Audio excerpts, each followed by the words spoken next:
Le plus important, c'est pas ton apparence. C'est pas que tu allais à la salle et que tu étais tracé. C'est pas que tu étais beau gosse. C'est pas que tu portais les meilleures marques. Tu avais la plus belle voiture. Tu avais tellement d'argent que tu pouvais t'acheter ce que tu veux. C'est pas ça le plus important. Le plus important, le jour du jugement, c'est ton cœur. Il ressemble à quoi?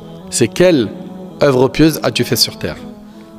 Al-Hassan al-Basri, rahimahullah, a dit, c'est l'accumulation des péchés l'un après l'autre jusqu'à ce que le cœur devienne aveugle. C'est-à-dire quoi aveugle? C'est-à-dire il ne fait plus la différence entre le bien et le mal.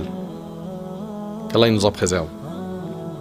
Et il nous suffit de savoir que l'addiction au péché est une cause de la colère d'Allah. Ça te fait rien, ça? Ça te fait rien d'entendre cette phrase?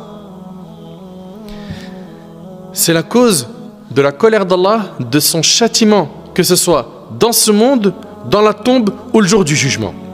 Et pour approfondir ce sujet, il est recommandé de lire le livre Ad-Da wa Ad-Dawa d'Ibn al-Qayyim rahimahullah, Le péché et le remède. C'est un livre que je vous recommande d'acheter. Achetez-le. Abdullah ibn al-Mubarak rahimahullah a dit رأيت الذنوب تميت القلوب وقد يورث الذل إدمانها وترك الذنوب حياة القلوب وخير لنفسك عصيانها. J'ai vu que les péchés tuent les cœurs. Regardez ce que ce savant dit. J'ai vu que les péchés tuent les cœurs et que leur répétition mène à l'humiliation. Abandonner les péchés fait revivre les cœurs et il est bien meilleur pour ton âme de t'en détourner. Parmi les serviteurs d'Allah, il y a ceux qui sont addicts à l'alcool, qu'Allah nous en préserve. Ceux qui sont addicts à la drogue, d'autres à la cigarette, d'autres chamma, d'autres c'est la chicha. D'autres c'est les paris sportifs, d'autres c'est la médisance, d'autres c'est les mensonges, d'autres c'est al-hasad, l'envie, la jalousie. D'autres sont addicts au regard interdit, à l'écoute de ce qui est illicite, et ainsi de suite. Tant de dépendance et d'addiction. Après le péché, nous avons une manière d'agir qui est différente. Certains vont regretter immédiatement, d'autres vont mettre du temps à regretter, d'autres vont absolument pas regretter, hélas. Et ce qu'il faut en fait, c'est qu'on se remette en question.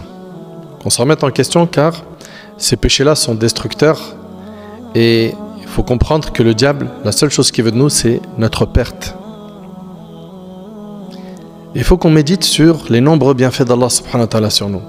Comment subhanallah, avec tous les bienfaits qu'Allah t'accorde, tu peux te retrouver toi à multiplier les désobéissances et à ne pas faire preuve de gratitude, de reconnaissance envers le Seigneur Jalla fi'ala. Et la reconnaissance envers Allah se fait par le cœur, en reconnaissant que les bienfaits viennent de lui, par la langue, en le remerciant, et par les membres du corps, en te mettant à pratiquer comme il faut, en adorant Allah subhanahu wa ta'ala comme il le faut. Allah nous relate les invocations suivantes dans le Coran.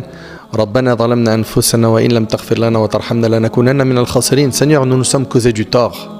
Si tu ne nous pardonnes pas et ne nous fais pas miséricorde, nous serons perdus.